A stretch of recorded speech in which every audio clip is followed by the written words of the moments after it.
The Hound of the Baskervilles by Sir Arthur Conan Doyle. Chapter 5. 3 Broken Threads. Sherlock Holmes had in a very remarkable degree the power of detaching his mind at will. For 2 hours the strange business in which we had been involved appeared to be forgotten, and he was entirely absorbed in the pictures of the modern Belgian masters. He would talk of nothing but art, of which he had the crudest ideas, from our leaving the gallery until we found ourselves at the Northumberland Hotel. "Sir Henry Baskerville is expecting you," said the clerk. "He asked me to show you up at once when you came." "Have you any objection to my looking at your register?" said Holmes. "Not in the least." The book showed that 2 names had been added after that of Baskerville. One was Theophilus Johnson and family, of Newcastle, and the other Mrs. Oldmore and maid, of High Lodge, Alton.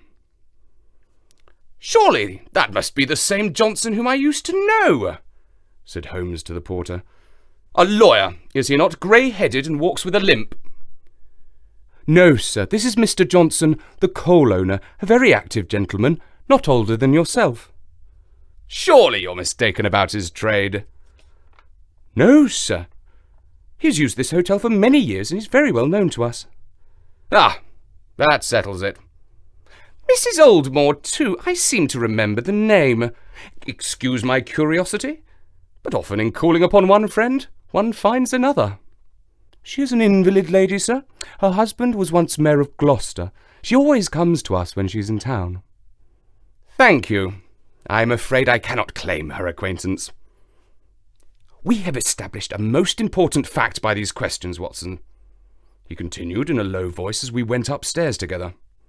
"We know now that the people who are so interested in our friend have not settled down in his own hotel.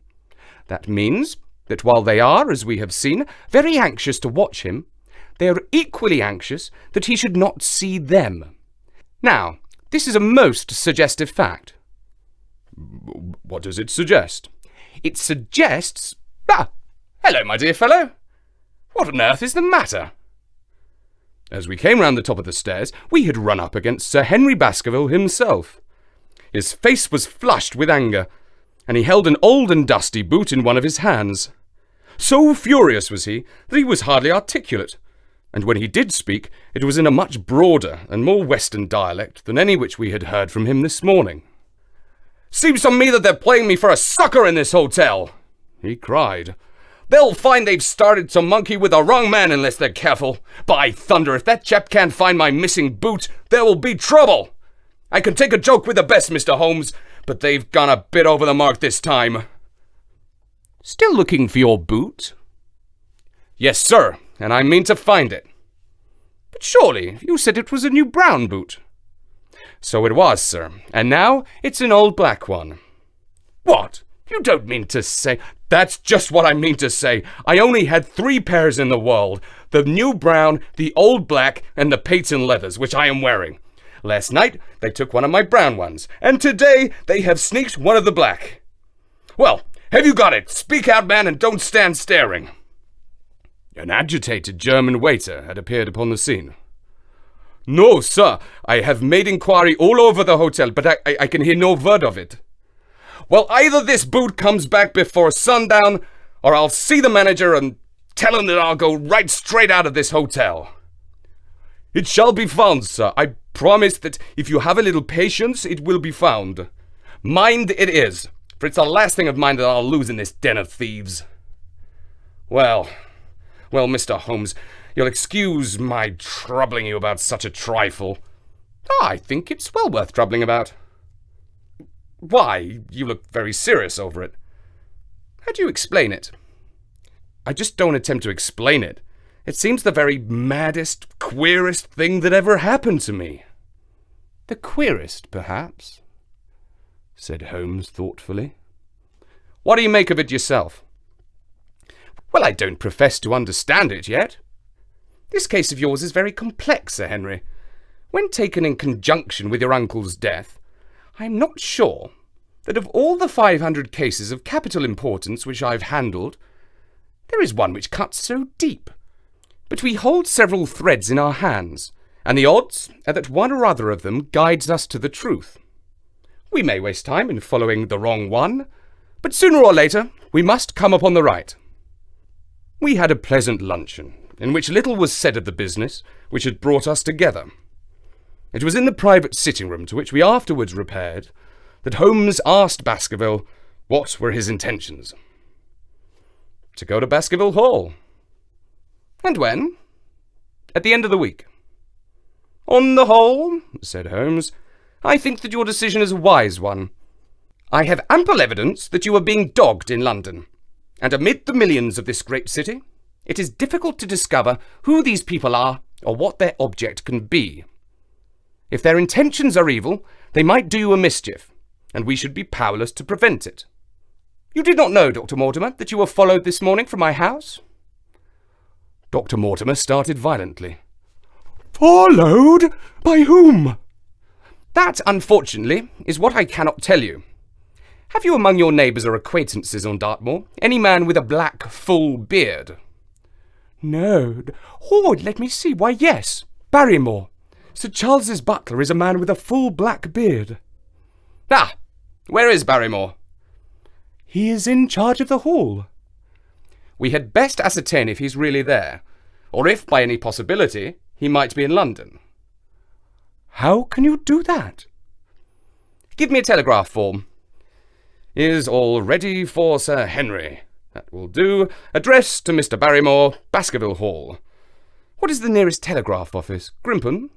Very good. We will send a second wire to the postmaster of Grimpen.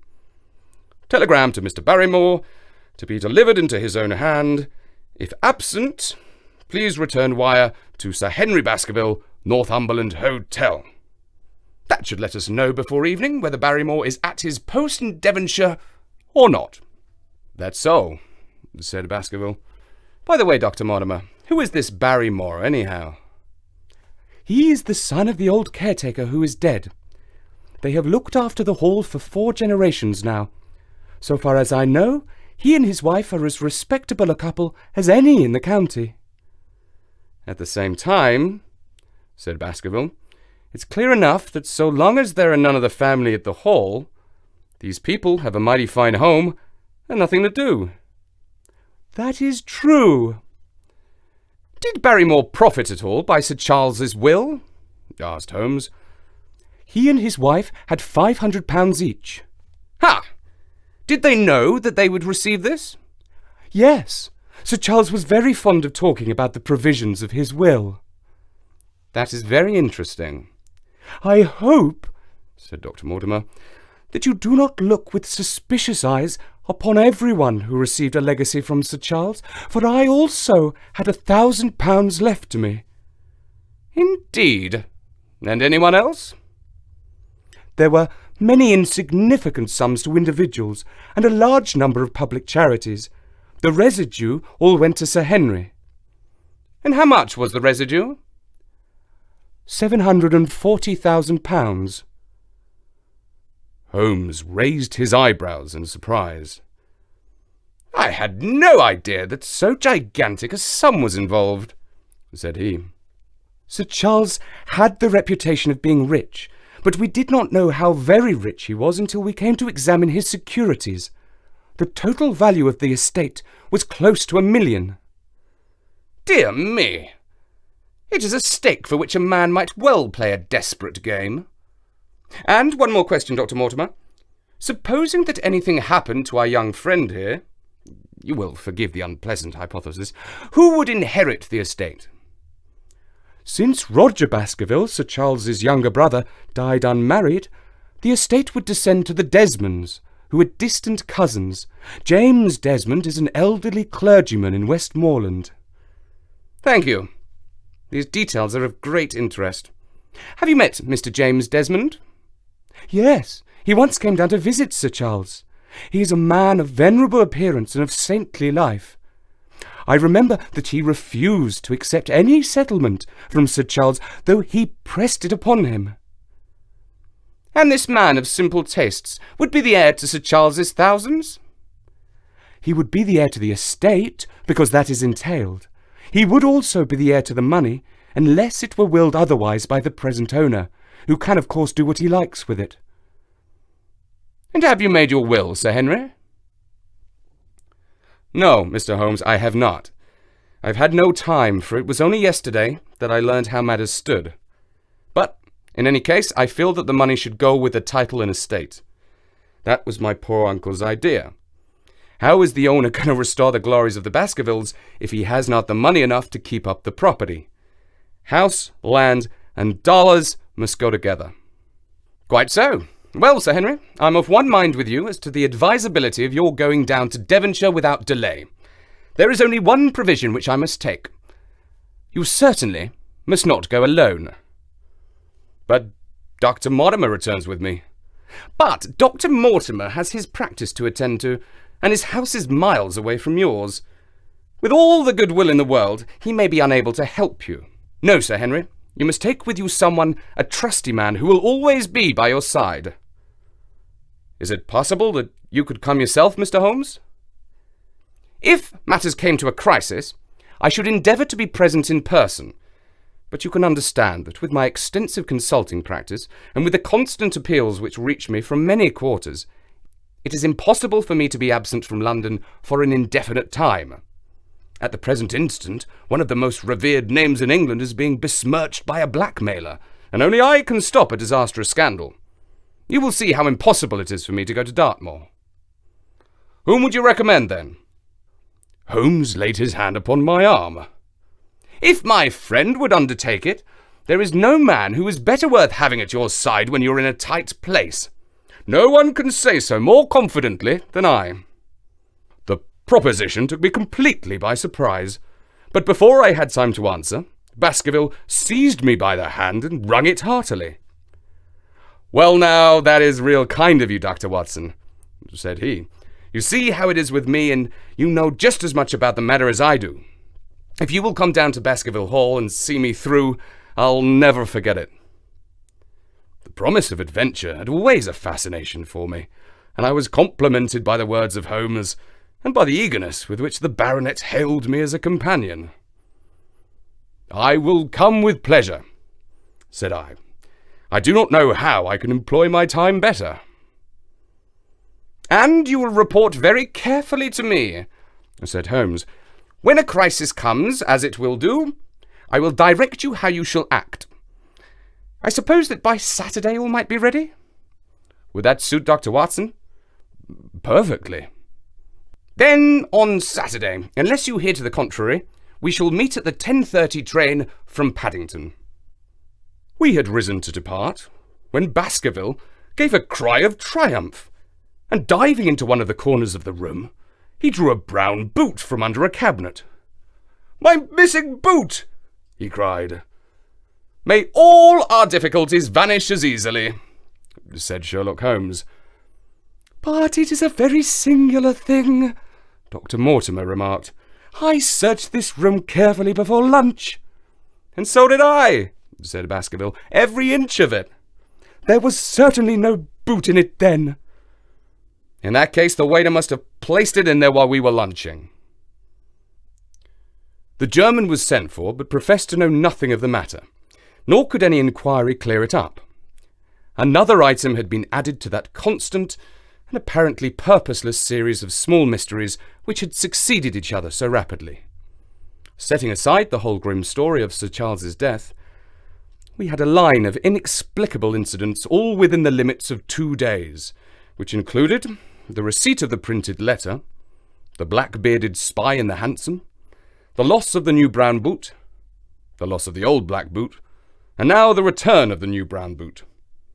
Holmes sat in silence in the cab as we drove back to Baker Street, and I knew from his drawn brows and keen face that his mind, like my own, was busy in endeavouring to frame some scheme into which all these strange and apparently disconnected episodes could be fitted. All afternoon and late into the evening he sat lost in tobacco and thought. Just before dinner, 2 telegrams were handed in. The first ran, "Have just heard that Barrymore is at the Hall, Baskerville." The second, "Visited 23 hotels as directed, but but sorry to report, unable to trace cut sheet of Times. Cartwright. There go two of my threads, Watson. There is nothing more stimulating than a case when everything goes against you. We must cast round for another scent. We still have the cabman who drove the spy. Exactly. I've wired to get his name and address from the official registry. I should not be surprised if this were an answer to my question. The ring at the bell proved to be something even more satisfactory than an answer. However, for the door opened and a rough-looking fellow entered who was evidently the man himself. I got a message from the head office that a gent at this address had been inquiring for number 2704, said he. I've driven my cab this 7 year and never a word of complaint. I came here straight from the yard to ask you to your face what you had against me. I had nothing in the world against you, my good man, said Holmes. On the contrary, I have half a sovereign for you, if you will give me a clear answer to my question. Well, I've had a good day and no mistake, said the cabman with a grin. What was it you wanted to ask, sir? First of all, your name and address, in case I want you again. John Clayton, 3 Turpey Street, the Borough. My cab is out of Shipley's Yard near Waterloo Station. Sherlock Holmes made a note of it. Now, Clayton, tell me about the fare who came and watched this house at 10 o'clock this morning and afterwards followed the 2 gentlemen down Regent Street. The man looked surprised and a little embarrassed. Why, there's no good my telling you things, for you seem to know as much as I do already, said he. The truth is that the gentleman told me that he was a detective, and that I was to say nothing about him to anyone.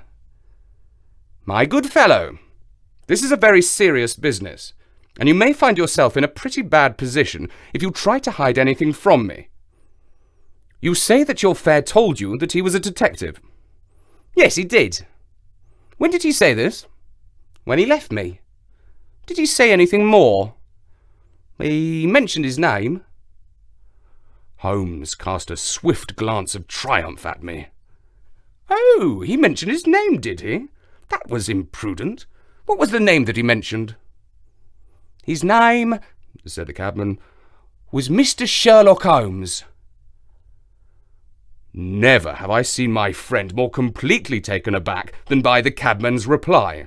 For an instant he sat in silent amazement. Then he burst into a hearty laugh. Ha! A touch, Watson! An undeniable touch, said he. I feel a foil as quick and supple as my own. He got home upon me very prettily that time. So his name was Sherlock Holmes, was it? Yes, sir, that was the gentleman's name. Excellent. Tell me where you picked him up and all that occurred. He hailed me at 9:30 in Trafalgar Square. He said that he was a detective, and he offered me 2 guineas if I would do exactly what he wanted all day and ask no questions. I was glad enough to agree. First we drove down to Northumberland Hotel and waited there until 2 gentlemen came out and took a cab from the rank. We followed their cab until it pulled up somewhere near here. This very door, said Holmes. Well, I couldn't be sure of that, but I dare say my fare knew all about it. We pulled up halfway down the street and waited an hour and a half. Then the 2 gentlemen passed us, walking, and we followed down Baker Street and along. I know, said Holmes. Until we got 3/4 down Regent Street, then my gentleman threw up the trap and he cried that I should drive right away to Waterloo Station as hard as I could go. I whipped up the mare and we were there in under 10 minutes. Then he paid us his 2 guineas, like a good one, and away we went into the station. Only just as he was leaving, he turned round and he said, "It might interest you to know that you've been driving Mr. Sherlock Holmes." That's how I come to know his name. I see. And you saw no more of him? Not after he went into the station. And how would you describe Mr. Sherlock Holmes? The cabman scratched his head. Well, he wasn't altogether such an easy gentleman to describe.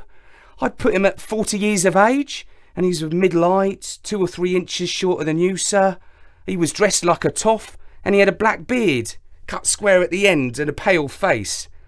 I don't know I could say more than that. Colour of his eyes? Nah, I can't say that. Nothing more that you can remember? No, sir, nothing. Well then, here is your half-sovereign. There's another one waiting for you if you can bring any more information. Good night. Good night, sir, and thank you. John Clayton departed chuckling, and Holmes turned to me with a shrug of his shoulder and a rueful smile. Snap goes our third thread, and we end where we began, said he. The cunning rascal. He knew our number, knew that Sir Henry Baskerville had consulted me, spotted who I was in Regent Street, conjectured that I had got the number of the cab and would lay my hands on the driver, and so sent back this audacious message. I tell you, Watson, this time we have got a foeman who is worthy of our steel. I have been checkmated in London. I can only wish you better luck in Devonshire, but I'm not easy in my mind about it. About what? About sending you. It's an ugly business, Watson. An ugly, dangerous business. And the more I see of it, the less I like it. Yes, my dear fellow, you may laugh, but I give you my word that I shall be very glad to have you back safe and sound in Baker Street once more.